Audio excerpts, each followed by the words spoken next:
Plusieurs atouts ont favorisé la nomination d'Ursula von der Leyen au premier poste de l'Union européenne.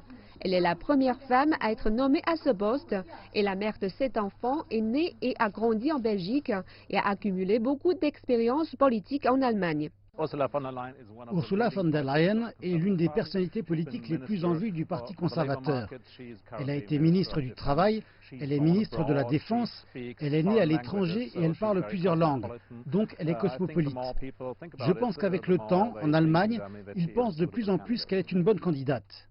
Les 28 pays membres de l'Union européenne se sont tous mis d'accord que cette ministre allemande de la Défense de 60 ans serait une bonne remplaçante à Jean-Claude Juncker, qui dirige la Commission européenne depuis 2014.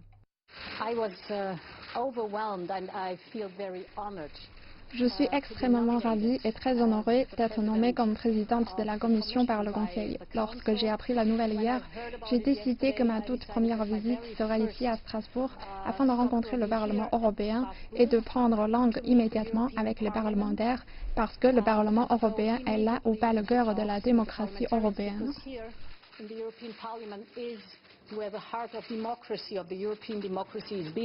Cependant, elle n'a pas encore convaincu tout le monde. Nombre de gens sont frustrés de la façon dont elle a été nommée. Traditionnellement, le principal poste échoit au Spitzenkandidat, le chef du groupe parlementaire qui a obtenu le plus grand nombre de votes. Cependant, le nom de Mme von der Leyen a été avancé par le Conseil européen après plusieurs jours de négociations à huis clos, ce qui fait qualifier par plusieurs cette décision de non démocratique. Le Parlement européen n'a pas vraiment joué de rôle dans sa nomination. Je pense que la règle du Spitzenkandidat a ses défauts, mais elle est meilleure qu'une sélection à huis clos par les dirigeants du Conseil européen. Je pense qu'elle n'a pas livré de si bons résultats dans son rôle actuel et qu'ils ont outrepassé le choix des gens. Nous avons voté pour quelqu'un et ils ont à présent décidé que ce serait quelqu'un d'autre. J'ai des sentiments partagés. Je ne suis pas 100% satisfaite de la façon dont ça s'est passé.